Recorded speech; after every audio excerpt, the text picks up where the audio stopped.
인생은 선택의 연속입니다. 매 순간 우리는 최선의 선택을 하려 애씁니다. 모든 경우의 수를 검토하고 확신에 확신을 반복해서 내리면서 이번만큼은 후회하지 않겠다고 다짐하죠. 하지만 결과는 어떤가요? 아무리 신중했어도 끝내 후회라는 손님이 우리 집 문을 두드리지 않던가요? 그리고 항상 시간이 지난 뒤에야 그때 다른 길을 택했다면 어땠을까? 를 생각하죠. 그러나 완벽한 결정이라는 것이 과연 있을까요? 인간의 선택에 대해 아르투어 쇼펜하우어는 어떤 생각을 했을까요? 쇼펜하우어의 목소리로 들어보겠습니다. 우리는 흔히 지성이 미래를 볼 수 있다고 믿지만 사실 지성은 의지의 하인에 불과하다. 의지는 눈먼 장님이며 지성은 그 장님을 업고 가는 안전뱅이다. 안전뱅이가 아무리 길을 잘 본다고 한들 장님이 가고 싶은 곳으로 발을 내디디면 결국 구덩이에 빠질 수밖에 없는 것이 인간의 결정이다.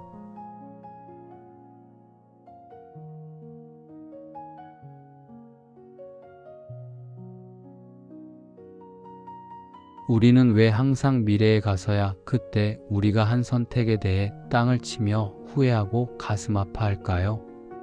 결정이란 지금의 내가 알 수 없는 미래를 예측하는 무모한 행동이기 때문입니다. 우리가 가진 정보라는 것은 파편에 불과합니다. 우리의 감정과 경험 역시 어제와 오늘이 다르죠. 쇼펜하우어는 인간의 지성이 가진 한계를 현상과 본체의 차이로 설명했습니다. 우리는 세상의 극히 일부분만 보고 전체를 다 안다고 착각한다는 것이죠. 인간은 자신이 가진 지식의 한계를 세계의 한계라고 믿는다. 하지만 세계는 당신의 머릿속 계산기대로 움직이지 않는다. 상황은 흔들리고 사람의 마음은 변하며 우연이라는 이름의 거대한 괴물이 당신의 완벽한 계획을 비집고 들어온다. 완벽한 결정을 내리겠다는 생각은 마치 내일의 날씨를 100% 맞히겠다는 예언가의 오만과 같다. 맞습니다. 세상은 당신의 계산대로 움직여주지 않습니다. 신중함이 깊을수록 우리는 더 많은 가능성을 통제할 수 있다고 믿지만 사실 통제할 수 있는 것은 아무것도 없습니다. 완벽한 결정을 기대하는 것은 불완전한 인간에게 완전한 예언을 요구하는 가혹한 형벌일 뿐입니다. 결정이란 무엇일까요? 그것은 하나의 길을 선택하는 동시에 수만 가지의 가능성을 포기하는 잔인한 행위입니다. 당신이 신중하면 할수록 그 포기의 고통은 더 큽니다. 왜냐하면 당신은 그만큼 많은 대안을 진지하게 고민했기 때문입니다. 아이러니하게도 신중한 사람일수록 후회가 더 깊습니다. 가볍게 선택한 사람은 잃은 것에 대한 미련도 가볍지만 모든 것을 검토한 사람은 자신이 버린 것들의 가치를 너무나 잘 알기에 그 미련이 후회라는 이름으로 더 아프게 되돌아오는 것이죠. 인생은 고통과 권태 사이를 오가는 시계추다. 무언가를 선택하면 그 선택에 따르는 고통이 오고 아무것도 선택하지 않으면 권태가 온다. 우리는 선택하지 않은 것들에 대해 상상의 날개를 편다. 가보지 않은 길은 늘 아름다워 보이기 마련이다. 하지만 그것은 환상일 뿐이다. 어떤 길을 갔어도 고통의 총량은 변하지 않는다.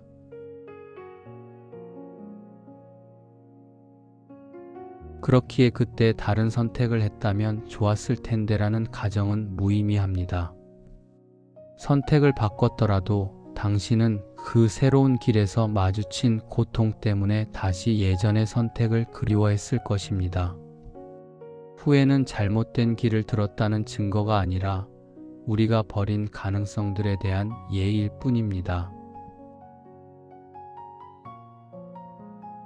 우리를 괴롭히는 진짜 문제는 틀린 결정이 아닙니다.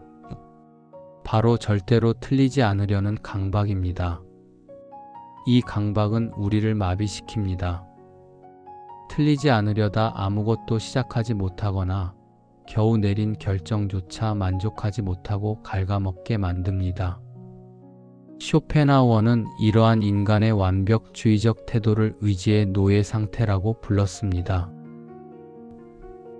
완벽을 추구하는 자는 결코 현재를 살 수 없다. 그는 아직 오지 않은 미래의 결과에 저당 잡혀 현재의 행동을 검열한다.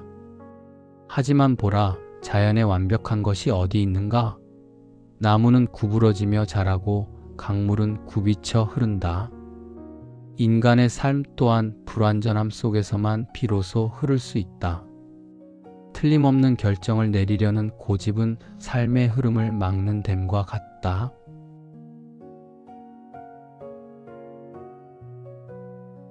결정의 모양은 시간이 흐르면 변하기 마련입니다.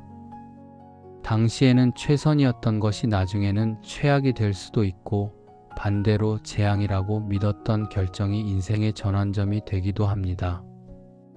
결정의 옳고 그름은 인간이 판단할 수 있는 영역이 아닙니다.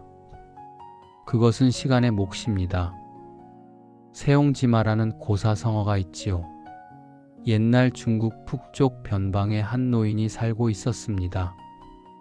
노인이 기르던 말이 갑자기 오랑캐 땅으로 도망갔습니다. 이웃들이 위로하자 노인은 이게 복이 될지 누가 알겠소? 라고 담담하게 말했습니다. 몇 달 뒤 도망갔던 말이 준마 한 피를 데리고 돌아왔습니다. 이웃들이 축하하자 노인은 이게 화가 될지 누가 알겠소? 라며 기뻐하지 않았습니다. 노인의 아들이 그 준마를 타다가 떨어져 다리가 부러졌습니다. 이웃들이 안타까워하자 노인은 이게 다시 복이 될지 어찌 알겠소? 라고 말했습니다. 얼마 후 전쟁이 일어나 마을 청년들이 징집되어 대부분 전사했지만 노인의 아들은 다리가 부러진 덕분에 전쟁에 나가지 않아 목숨을 구했습니다. 아들에게 말을 태운 결정이 결과적으로 다리를 부러뜨렸지만 그 실수가 목숨을 구하는 결과를 낳았습니다. 당장 눈앞의 결과가 나쁜 결정처럼 보여도 시간이 지나 환경이 바뀌면 그 결정의 모양이 다시 바뀔 수 있으며 그런 결과는 우리의 예측 범위 밖의 영역입니다. 결국 세옹지마는 우리가 완벽한 결정을 내리려는 강박에서 벗어나 삶의 불확실성을 유연하게 받아들여야 한다는 지혜를 담고 있습니다. 이제 후회를 다르게 바라봐야 합니다. 우리가 선택을 하고 그 선택의 결과에 대해 후회를 한다는 것은 내가 살아있다는 증거이자 내 삶을 책임진 사람의 증표입니다. 타인의 뜻에 따라 사는 사람, 운명에 자신을 내던진 사람은 후회하지 않습니다. 왜냐하면 실패해도 남 탓을 하면 그만이기 때문이죠. 하지만 스스로 선택하고 길을 만든 사람은 반드시 후회와 마주합니다. 그 후회는 당신이 당신 인생의 주인이라는 가장 확실한 훈장입니다. 자신의 행동에 책임을 느끼는 자만이 진정으로 고통받을 자격이 있다. 타인에게 이끌려 다니는 가축에게는 후회가 없다. 오직 고독한 사자만이 자신의 사냥이 실패했을 때 굶주림과 후회를 견뎌낸다. 당신이 후회하고 있다면 당신은 지금 사자처럼 당신의 인생을 스스로 사냥하고 있다는 뜻이다.